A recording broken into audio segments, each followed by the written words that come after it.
இந்திய விண்வெளி ஆராய்ச்சி மையத்தில் சயின்டிஸ்ட் இன்ஜினியர் பணிகள் நிரப்பப்பட இருக்கு. பிஇ படித்தவர்களுக்கான வாய்ப்பாக அமைகிறது. பணியிட விவரங்களை பொறுத்த வரைக்கும் சயின்டிஸ்ட் இன்ஜினியர் எஸ்சி எலக்ட்ரானிக்ஸ் 22 இடங்கள், சயின்டிஸ்ட் இன்ஜினியர் மெக்கானிக்கல் 33 இடங்கள், சயின்டிஸ்ட் இன்ஜினியர் கம்ப்யூட்டர் சயின்ஸ் ஆகிய பணியிடங்கள் நிரப்பப்பட இருக்கு. இந்த பணிகளை பொறுத்த வரைக்கும் பிஇ பிடெக் பெற்றிருக்க வேண்டும். கேட் தேர்வில் தேர்ச்சி பெற்றிருக்க வேண்டும். குறிப்பாக கேட் 2024-25 தேர்வில் பெற்ற மதிப்பெண்கள் அடிப்படையில் விண்ணப்பதாரர்கள் தேர்ந்தெடுக்கப்படுவார்கள். நேர்முக தேர்வில் விண்ணப்பதாரரின் தொழில்நுட்ப அறிவு, பொது அறிவு, தகவல் தொடர்பு அறிவு ஆகியவற்றை பரிசோதிக்கும் வகையில் கேள்விகள் கேட்கப்படும். நேர்முக தேர்வு பற்றி முழு விவரம் மின்னஞ்சல் மூலம் தெரிவிக்கப்படும். நேர்முக தேர்வின் போது அசல் சான்றிதழ்களை சமர்ப்பிக்க வேண்டும். விண்ணப்பதாரர்கள் கேட் 2024-25 தேர்வு எழுதி தேர்ச்சி பெற்றிருக்க வேண்டிய பாடங்களில் கேட் விவரம்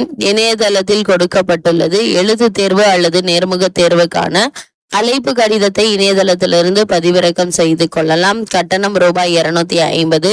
பாரத் கோஸ் பேமெண்ட் முறையில் கீழ் ஆன்லைனில் செலுத்த வேண்டும். பெண்கள், எஸ்சி எஸ்டி மாற்றுத்திறனாளிகள், முன்னாள் இராணுவத்தினருக்கு கட்டணம் கிடையாது. இந்த பணிக்கு விண்ணப்பிக்க வேண்டிய அபிஷியல் வெப்சைட் www.isro.gov.in என்ற இணையதளம் மூலம் ஆன்லைனில் விண்ணப்பிக்க வேண்டும். விண்ணப்பிக்க வேண்டிய கடைசி நாள் 19/5/2025. இந்த பணிக்கான அபிஷியல் நியூஸ் பேப்பர் கிளிப்பிங்க தான் இப்ப நம்ம ஸ்கிரீன்ல பார்த்துட்டு இருக்கோம்.